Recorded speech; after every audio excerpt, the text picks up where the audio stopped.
Hi viewers, நம்ம சேனலில் breakfast series மாதிரி லஞ்ச் பாக்ஸ் சீரீஸும் ஸ்டார்ட் பண்ணியிருக்கேன். முதல் ரெசிபி பாலக் பன்னீர் ரைஸ் எப்படி செய்கிறதுன்னு பார்க்கலாம். முதல்ல ஒரு பேனில் 20 ml எண்ணெய் சேர்த்துக்கோங்க.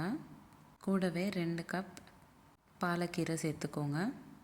2 நிமிஷம் போல் நல்லா வதக்கிக்கோங்க. இப்போது இந்த பாலக்கீரையை நம்ம மிக்சியில் போட்டு ரன் பண்ணிக்கணும். மிக்சியில் கூடவே 5லேருந்து 6 பல் பூண்டு, ஒரு துண்டு இஞ்சி, ஒரு பச்சை மிளகாய் சேர்த்து நல்லா பேஸ்ட் மாதிரி அரைச்சிக்கோங்க. இப்போது ஒரு குக்கரில் 20 ml எண்ணெய் சேர்த்துக்கிட்டு லவங்கம், பட்டை, கிராம்பு, ஏலக்காய் எல்லாம் ஒன்று சேர்த்துக்கோங்க. கூடவே 1/2 ஸ்பூன் போல் ஜீரகமும் சேர்த்துக்கோங்க. பொடிசாக கட் பண்ணிக்கிட்ட 2 வெங்காயம் பெரிய சைஸு சேர்த்துக்கோங்க. ஒரு கேரட் நல்லா பொடிசாக கட் பண்ணிக்கிட்டேன். கூடவே 1/2 கப் பட்டாணியும் சேர்த்துக்கோங்க. கூடவே 1 ஸ்பூன் உப்பு, 1 ஸ்பூன் கரம் மசாலா சேர்த்துக்கோங்க. வெங்காயம் நல்லா பொன்னிறமாக மாற வரைக்கும் நல்லா வதக்கிக்கோங்க.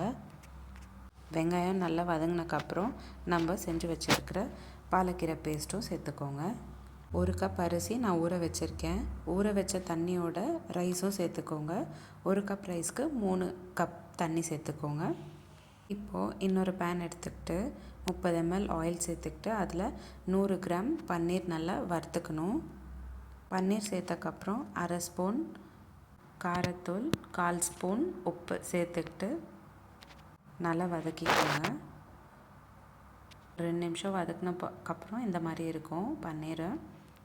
வதக்கின பன்னீர் இப்போ நம்ம கொதிக்கிற சாப்பாடில் சேர்த்துக்கணும்.